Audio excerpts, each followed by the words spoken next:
Nas cores cinza, azul, vermelho e roxo, a imagem passa pelas letras do título. Em fundo branco, ponto de vista. Abaixo, 3 círculos sobrepostos formam um diagrama. Em um estúdio, sentada frente a frente, estão a apresentadora e a convidada. Está por toda parte. Saiu dos meios acadêmicos e, infelizmente, acertou em cheio o dia a dia da população. Vânia Alves, A apresentadora. seca extrema e o inverno calorento alertaram, ou deveriam alertar os brasileiros, para o fato de que o planeta é suscetível à ação humana e pode se transformar a ponto de tornar inviável a vida na Terra. De acordo com um estudo do Instituto Nacional de Pesquisas Espaciais, de 1961 a 1990, o número de dias consecutivos sem chuva por ano era em média de 80 a 85 dias. Nos anos mais recentes, subiu para cerca de 100 dias, especialmente nas áreas que abrangem o norte do Nordeste e o centro do país. Isso significa agravamento dos impactos climáticos. Nada disso estava fora das previsões do painel intergovernamental sobre mudança do clima, o IPCC, que também alertou para as altas temperaturas e o aumento da frequência das ondas de calor. Será que chegamos a um ponto de não retorno? É possível deter o aquecimento global e reverter seus efeitos? O que fazer para melhorar as diante dessa degradação do clima? Nós vamos conversar sobre tudo isso com a professora de Ecologia da Universidade de Brasília, Mercedes Bustamante, integrante do IPCC e do Painel Brasileiro de Mudanças Climáticas, o PMBC. Professora, muito obrigada por ter vindo, por ter aceito o nosso convite. Todas as metas assinadas até o momento prevêem que o aumento de temperatura não ultrapasse 1,5 grau até 2050. Mas houve uma aceleração nos últimos tempos das condições de vida. O climatologista Carlos Nobre disse há algumas semanas que ele estava apavorado, e junto com ele muitos dos cientistas. O que está acontecendo? O que é essa Mudanças aceleração? climáticas e a crise hídrica no Brasil. Ela também está apavorada? Eu acho que a gente tem que olhar a situação como está e realmente encaminhar as soluções possíveis, né? Mercedes Bustamante, professora de Ecologia, UNB. Havia sido indicado no último relatório do IPCC, em comparação ao relatório anterior, que nós provavelmente bateríamos 1,5 10 anos antes do previsto inicialmente. Então, isso indica efetivamente que as ações climáticas até o momento, elas não têm sido rápidas e robustas o suficiente para reduzir as emissões de gases de efeito estufa. A gente percebe que há uma ação climática globalmente falando, que o incremento das emissões desacelerou, mas ele não caiu como deveria cair. Isso efetivamente preocupa, porque a gente sabe o clima, né, tem um efeito cascata e a gente precisa agora entender o que significa esse avanço mais rápido das previsões que a ciência colocava anteriormente, né? Eu estava vendo um acompanhamento aí esse 1,5 grau, ele foi batido ocasionalmente, né? Julho foi a última vez que se chegou a 1 grau, mas isso não é consolidado, é isso? O que o Acordo de Paris Mercedes Bustamante, professora de Ecologia, UNB. Segurar o aquecimento em 1,5 em relação à temperatura pré-revolução industrial até 2100. Isso significa 1,5 estável. Nós batemos esse 1,5 em determinados momentos por uma série de condições diferentes, mas não é um 1,5 estável, né, contínuo. Então essa é a meta, né, é efetivamente chegar até o final, em 2100, com um incremento somente de 1,5. Eu digo somente porque não significa que não tenha impactos, né? Nós já estamos vivendo com cerca de um aquecimento de 1,3 e já sentimos, como você mencionou, os eventos extremos. Mas é diferente desse 1,5 momentâneo e ter 1,5 de incremento contínuo. Então, acho que esse é o grande desafio que nós temos até o final desse século, é tentar estabilizar esse aumento da temperatura e parar em 1,5. Essa aceleração, ela afeta as metas criadas para os países no último Acordo de Paris? E eu vi recentemente o Observatório do Clima lançou um estudo que algumas entidades assinaram, dizendo que o Brasil precisaria reduzir até 92% das suas emissões até 2035. Primeiro, O que a senhora acha? Como é que as metas vão ser afetadas por essa aceleração? Mercedes Bustamante, professora de Ecologia, Universidade de Brasília. É muito importante, que significa um mecanismo de aumento de ambição, caso se perceba que nós não estamos na trajetória final do 1,5 até 2100. Então, esse vai ser um aspecto muito importante a ser discutido na COP do ano que vem. Eu lembro que nós ainda temos a COP desse ano, é importante observar que progressos também ela vai trazer, mas a COP 30 em Belém é também esse momento em que essas contas vão ser revisadas e os países vão colocar suas novas metas. Diante do quadro que nós temos, é claro que todos os países vão precisar incrementar, aumentar suas ambições em termos de redução das emissões de gases de efeito estufa. Sem isso, efetivamente, sem esse esforço muito mais robusto, mais drástico, aí o 1,5 realmente vai fugindo do nosso alcance. No caso do Brasil, é importante nós olharmos qual é o perfil das emissões brasileiras. O perfil das emissões de gases de efeito estufa no Brasil ainda é muito dominado por esse setor que a gente conhece como uso da terra, que é o setor que envolve o desmatamento e, posteriormente, a conversão das áreas na agricultura. Então, esse é um setor onde o Brasil teria muito a ganhar, não só por conta da redução das emissões, porque ao deter o desmatamento, a gente também propicia outros aspectos que são muito favoráveis para a sociedade, na conservação da biodiversidade, na conservação da água. Então, não é só segurança climática ao deter o desmatamento. Então, para o Brasil, seria muito interessante avançar muito rapidamente na questão ambiental, e aí não só no controle do desmatamento, mas no controle da degradação florestal. Então, a situação que nós vivemos hoje dos incêndios, elas também estão associadas ao processo de degradação dos nossos ecossistemas.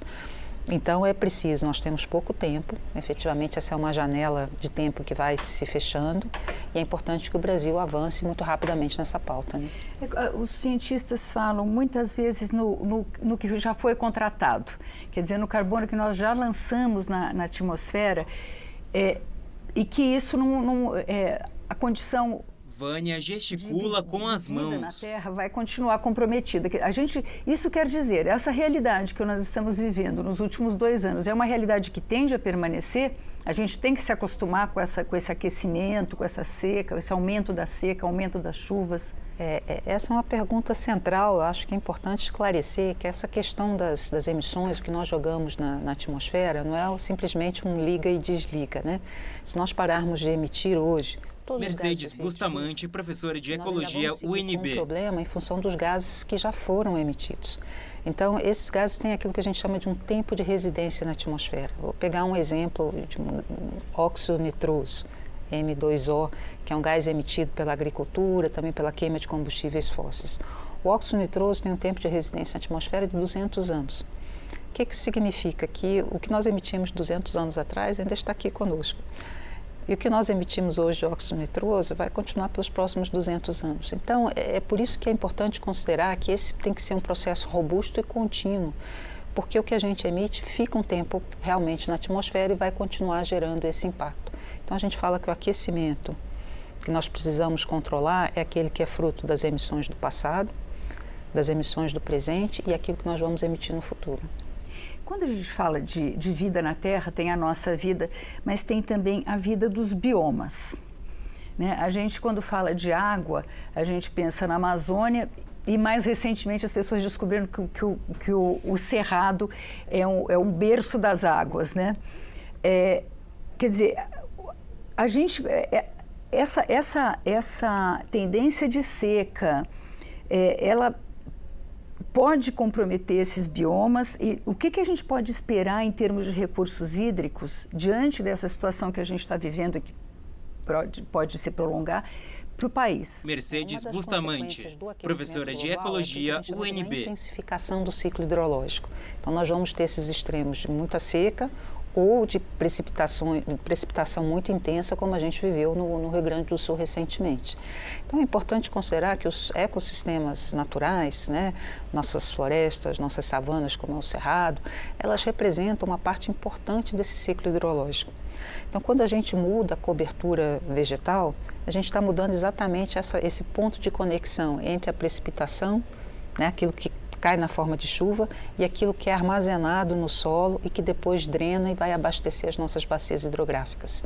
Então, eu estou mudando, se eu mudo a cobertura vegetal, eu estou mudando uma peça-chave do ciclo hidrológico. Então, vou pegar o exemplo do Cerrado. Nós fizemos um estudo olhando a mudança de uso da terra no Cerrado, o desmatamento, a conversão para pastagem, para agricultura. Se eu considerar só essa alteração da cobertura vegetal, ela já foi suficiente para tornar o Cerrado mais quente e mais seco.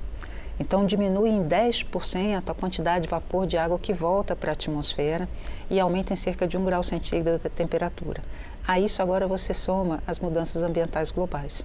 Então, a manutenção dos sistemas naturais é uma forma também de reduzir o impacto do aquecimento global e conservar esse recurso tão importante e essencial que são os recursos hídricos. Sem essa interface dos sistemas naturais, a gente não vai ter a capacidade de prover a água que é necessária para a população brasileira. Então, essa questão da seca coloca também a questão do uso das águas subterrâneas. A senhora citou a agricultura recentemente, ela começa a ser muito mais dependente.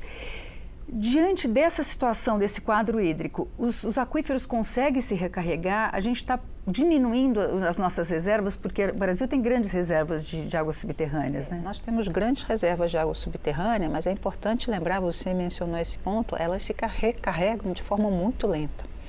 Então, a questão é, se eu começo a tirar muito mais água dessas reservas subterrâneas e não permito que elas venham a ter uma recarga com tempo suficiente, a tendência é que eu tenha cada vez menos disponibilidade desse recurso. Então, é como você tem uma poupança, né? Vamos imaginar essas águas subterrâneas como uma poupança. Se eu só tiro da poupança e não coloco o recurso na mesma proporção, essa poupança diminui ao longo do tempo. Mercedes Bustamante, então, professora de Ecologia, UNB. Que os recursos hídricos, tanto as águas superficiais como as águas subterrâneas, elas estão conectadas e dependem também do volume de precipitação. Então, se nós não estivermos atentos a como esses recursos são utilizados, vai faltar, porque nós temos usos competitivos da água. A agricultura é uma grande usuária da água, mas a gente também depende da água para geração de energia elétrica, porque o Brasil é principalmente suprido com hidroeletricidade. Nós precisamos de água para outros usos, para a indústria, né? Para consumo humano, para dessedentação animal. Então, numa situação de escassez, quem é que vai regular o uso da água? Então, são questões importantes porque elas também geram conflitos e hoje a gente já tem regiões no Brasil onde há conflitos pelo uso da água. Ela gesticula com as mãos. É interessante se você olhar um estudo da ANA sobre irrigação no Brasil, mostrando o que será a demanda por irrigação até 2040 no Brasil. E é incompatível com todos os outros dados que mostram a redução da disponibilidade hídrica. A nossa economia é extremamente dependente da produção agrícola, além da produção de alimento para uma população tão grande. Existe uma outra forma de produzir que não seja o uso intensivo da água? Hoje existem... Hoje. Hoje nós temos já alternativas, né, que poderiam ser viáveis em termos de sistemas agrícolas para substituir esses sistemas que são hoje muito intensivos no uso de recursos e demandam grandes áreas. Então, o modelo esse de grandes áreas dominadas por uma cultura somente, né, por monoculturas de forma muito extensiva, que demanda uma grande quantidade de insumos, esse é um modelo que rapidamente está perdendo vigência, né? Porque ele não vai ser adequado a essas condições de produção que nós vamos ter no futuro. A agricultura é talvez a atividade econômica mais dependente dos recursos naturais. Então, o clima é um fator primordial para dizer aonde eu posso plantar tal coisa, que espécie de animal eu posso criar em tais condições. E quando a gente muda o clima, a gente vai mudando esse mapa de oportunidades que a agricultura nos dá. E para isso ela também vai precisar mudar os seus sistemas de produção. Já que a gente falou de economia, uma outra questão para a economia brasileira no momento é a gente tem uma economia muito baseada no uso do petróleo. A gente usa estradas de rodagem, os alimentos, a produção viaja por caminhões. Existe a discussão hoje no Brasil se a gente deve abrir novos campos de perfuração, novos campos de busca de petróleo. Como é que a senhora acha que isso se insere diante desse quadro de que a gente precisa diminuir emissões? Hoje, trabalhar muito rapidamente a descarbonização da economia é uma questão vital de competitividade e de sobrevivência dentro desse quadro econômico. Mercedes Bustamante, professora de Ecologia, UNB. Hoje, né, em energias fósseis, eles constituem aquilo que a gente hoje vem chamando de ativos encalhados, né? Porque você vai fazer um investimento numa infraestrutura, num tipo de energia que cada vez vai ter menos mercado e menos espaço para ele diante desse quadro que nós estamos observando, de que precisa reduzir as emissões muito rapidamente, e combustíveis fósseis representam a parte majoritária dessas emissões. Se você olhar a infraestrutura, você mencionou, por exemplo, transporte rodoviário no Brasil. O Brasil, há décadas atrás, fez uma opção de se conectar por estradas de rodagem e abandonar as ferrovias, por exemplo. Então, a gente percebe como uma opção de estratégia de desenvolvimento feita décadas atrás é capaz hoje ainda de gerar consequências. Então, é muito importante que a gente pense hoje qual é o modelo de desenvolvimento, de geração de energia que a gente vai ter. O mundo tem cada vez menos espaço para a exploração de energias fósseis e o Brasil poderia e deveria estar efetivamente olhando mais seriamente outras opções e abandonando gradualmente, né, transformando as suas empresas, ou sua principal empresa, né, de petróleo, efetivamente numa empresa de energia, né, e que não considere mais com tanta força a exploração de combustíveis fósseis. Quando a gente fala da questão econômica, eu queria saber o que a senhora acha, economicamente, o que significa o cumprimento das metas. Teve um estudo publicado recentemente pela Nature que calcula que até o meio desse século, as mudanças provocadas pelas emissões já contratadas, a economia poderá acumular perdas que equivalem a 6 vezes o que seria necessário para segurar o aquecimento global em 2 graus. Quer dizer, a gente está perdendo dinheiro com isso tudo. Quer dizer, os países estão perdendo dinheiro. Existe uma mudança de eixo aí do que é gastar e do que é investir. Mudanças climáticas e a crise hídrica no Brasil.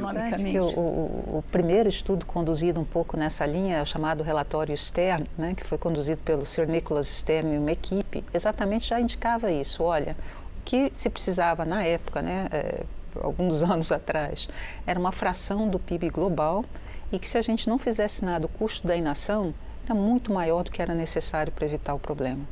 E nós podemos pegar hoje o Brasil novamente como um exemplo. Nós estamos nessa situação em que o país se esforça para fazer um ajuste fiscal, isso significa a redução também de recursos para políticas públicas importantes, e ao mesmo tempo nós precisamos emergencialmente atender regiões afetadas por eventos extremos, né? Então, quando você olha a necessidade de reconstrução, por exemplo, do Rio Grande do Sul, que não estava planejado, isso, de certa forma, impacta todo esse esforço que vem sendo feito também para esse ajuste da economia brasileira. O impacto que nós vamos ter hoje, as perdas que nós temos no próprio setor da agricultura, o impacto que nós temos com os grandes incêndios que o Brasil está vivendo hoje, a questão do sistema de saúde, né, que você tem mais pessoas demandando assistência do sistema de saúde. A própria questão da energia, o aumento do custo de energia, porque você tem menos energia disponível por hidroeletricidade, precisa acionar térmicas que são à base de combustíveis fósseis, e a gente está com uma bandeira tarifária da energia maior. Então a gente está percebendo que a economia, entre aspas, que se faz por não atuar em termos da ação da mudança climática, ela é uma economia que não se sustenta no sentido de que os gastos vão ser muito maiores, como colocado, para lidar com essas questões. E, novamente, é importante, eu acho que a variável mais importante de tudo hoje é tempo. Exatamente porque esses gases se acumulam na atmosfera. Quanto mais eles se acumulam, mais difícil é lidar. E como nós temos esses riscos compostos, né, que a ciência vem observando, está sendo mais rápido do que eu estava projetando, tempo é uma variável importante. Talvez nós pudéssemos dizer 30 anos atrás que a gente ainda teria algum tempo para implementar soluções. Nós não temos mais. É agora. Então, acho que essa é a mensagem importante. Mas sempre a gente ouve esse argumento de que existe uma contradição entre a necessidade da economia se desenvolver para alimentar as pessoas. Nós somos um país com uma população muito pobre. E a contradição com o meio ambiente. É sempre colocada essa oposição. Quer dizer, ela não existe. Na verdade, a gente está gastando recursos que podia estar melhorando socialmente o país. Isso é uma falsa dicotomia e esse é um discurso que precisa ser desconstruído. Não existe contradição entre conservar a natureza e de se desenvolver economicamente, com sustentabilidade e com justiça social. Se nós formos olhar as causas da pobreza no Brasil, elas não estão associadas à manutenção da natureza, né? Pelo contrário, né? Elas estão associadas aí a uma série de processos políticos e econômicos que perpetuam certos grupos sociais em situação Mercedes de pobreza. Bustamante, professora de Ecologia UNB. Esse momento também é importante para se discutir quais são as verdadeiras razões das desigualdades sociais no Brasil. E, efetivamente, elas não estão associadas com a manutenção da cobertura vegetal e dos nossos biomas funcionando. Então, acho que talvez seja esse momento, ao implementar soluções climáticas, também lidar efetivamente com essas questões que ainda são muito críticas para o Brasil e que envolvem a desigualdade social. Né? Agora, o Brasil tem cumprido as metas, caminha no sentido de cumprir as metas estabelecidas de redução de emissões? Como é que está o nosso balanço nessa área? Se nós considerarmos, né, a gestão federal anterior, onde nós tivemos um aumento do desmatamento, tivemos uma redução agora em 2023, mas se agora associarmos, né, esse processo de grandes incêndios que nós temos nos diferentes biomas brasileiros, nós não vamos atingir as metas que nós colocamos. Agora, o desmatamento não é mais o principal fator, ou ainda é? Ele é um fator. Quais são os fatores, além do desmatamento, o que mais que a gente tem que fazer para cumprir essas metas? Nós observamos uma redução do desmatamento na Amazônia, que era um ponto importante.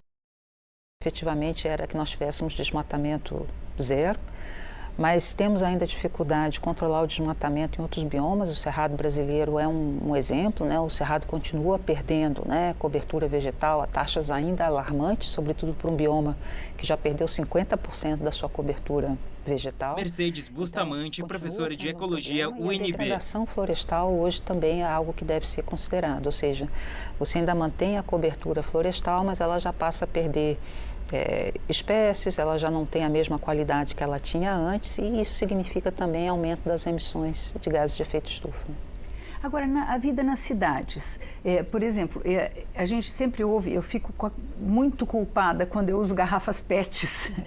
A gente não tem nada que a gente possa fazer, usar um combustível diferente, usar o álcool ao invés da gasolina, essas coisas da vida das cidades, isso não precisa ser mudado? Há um espaço muito grande para aquilo que a gente chama, né, das opções de consumo ou as opções individuais para que você possa reduzir as suas emissões, né? E eu acho que é importante também que a população tenha clareza que as suas escolhas também pesam nessa discussão, né? Então, qual é o seu padrão de consumo? Como você seleciona o que você consome a partir da informação que você tem dos gastos para a produção daquele bem. Então, acho que também a indústria precisa deixar mais claro quais são seus processos produtivos e quais são os impactos que ela gera, permitindo ao consumidor tomar essas decisões.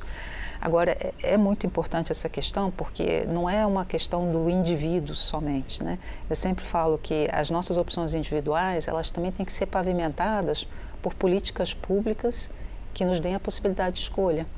Então, se eu quero utilizar o transporte público, porque eu diminuo as emissões de gases de efeito estufa, cabe ao poder público prover um transporte público de qualidade, limpo, que funcione no horário, que dê conforto ao seu usuário. Então, é a junção dessas duas questões, né? Se eu quero consumir de forma sustentável, eu preciso que a indústria, né, dê rastreabilidade àquilo que ela coloca. Então, muitas das discussões hoje, né, os consumidores fora do Brasil hoje querem saber se o produto vem do Brasil, ele é ou não oriundo de uma área que gerou desmatamento. Se há essa preocupação com o consumidor externo, por que não há essa preocupação com o consumidor interno? Mudanças climáticas e a crise hídrica no Brasil. É difícil. A gente vê em cada das COPs, uma discussão muito grande, uma resistência muito grande, alguns países não vou assinar, e fica uma discussão. Por que é tão difícil essa discussão da redução de emissões? Quando a gente falava do buraco de ozônio, parece que foi mais fácil, né? O buraco está se reduzindo, os países estão colaborando. Por que é tão difícil a questão da redução de... Foi até bom você ter mencionado isso, porque esse é um exemplo que eu dou bastante para a gente entender a complexidade da questão da mudança climática.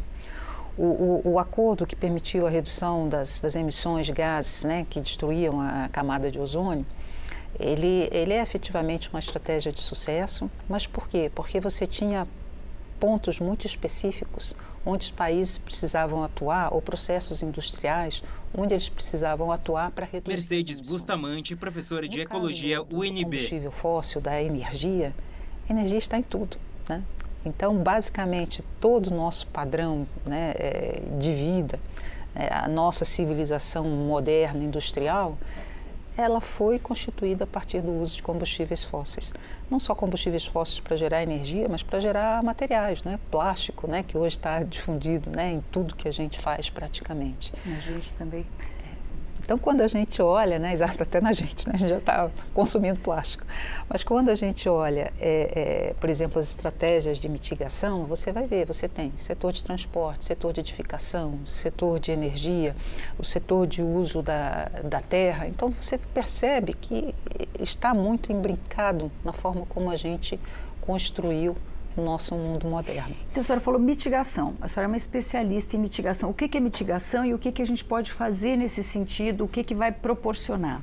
A mitigação ela atua em duas frentes, como reduzir as emissões e como aumentar o sequestro de carbono. Os modelos do IPCC hoje eles dizem, se a gente quiser chegar lá no 1.5, as trajetórias possíveis para 1.5 tem duas premissas, né? Reduzir drástica e robustamente as emissões e, ao mesmo tempo, não basta só reduzir as emissões, eu preciso sequestrar parte daquilo que já foi emitido. Então, a gente entra numa fase que a gente chama de emissões negativas, em que o sequestro passa a ser maior do que a emissão. Mercedes Bustamante, professora de Ecologia UNB. Duas alternativas, como reduzir as emissões e quais são as atividades ou setores da economia que nos permitem sequestrar carbono. E aí, dentro do sequestro de carbono, você tem dois caminhos. Um, aquelas metodologias que são com base hoje na engenharia, de você tirar o CO2 e injetar esse CO2 em reservatórios geológicos, por exemplo, que estão sendo testadas, mas não têm escala. E a outra alternativa de sequestro, que tem escala e já foi testada por milhões de anos de evolução, que é a fotossíntese, que é a capacidade dos sistemas naturais de sequestrarem carbono.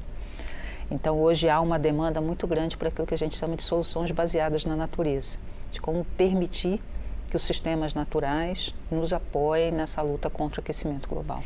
Agora, se a gente...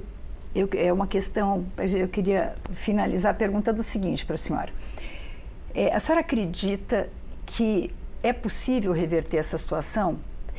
Nesse caso, se a gente consegue diminuir as emissões, é possível limpar a atmosfera do que nós fizemos por séculos para poluir, para criar essa situação? Quer dizer, é possível voltar a temperatura, voltar a uma situação anterior? E se a senhora acredita que se a gente fracassar, a gente pode ter uma grande eliminação em massa? Olha, retornar rapidamente o que era a temperatura pré-revolução industrial não é possível, né? O Acordo de Paris coloca até 2100 limitar o aquecimento a 1.5. Se tudo der certo, a gente fizer bem o que a gente tem que fazer até 2100, a partir de 2100 a gente já começa a ter trajetórias em que a gente começa já a ter uma redução da temperatura.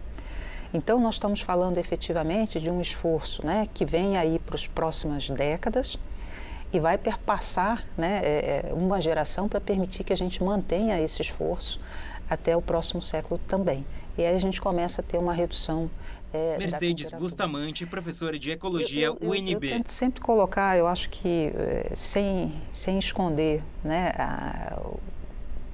a situação crítica, né, e se coloca uma emergência climática, uma crise climática, mas é uma situação em que nós temos hoje a capacidade de conhecimento para sair dela.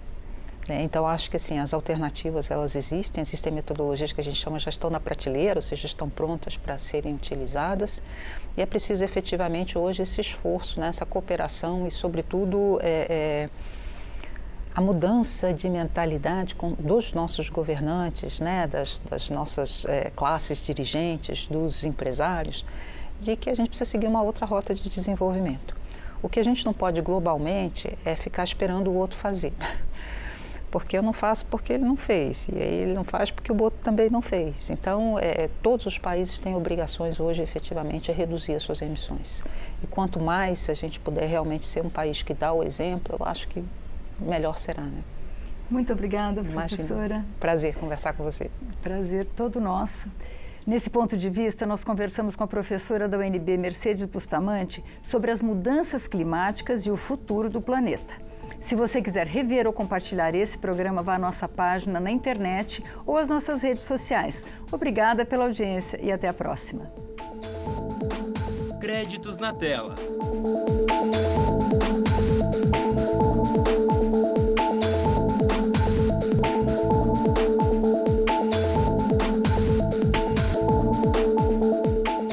Câmara dos Deputados. Brasília, setembro de 2024. Câmara.leg.br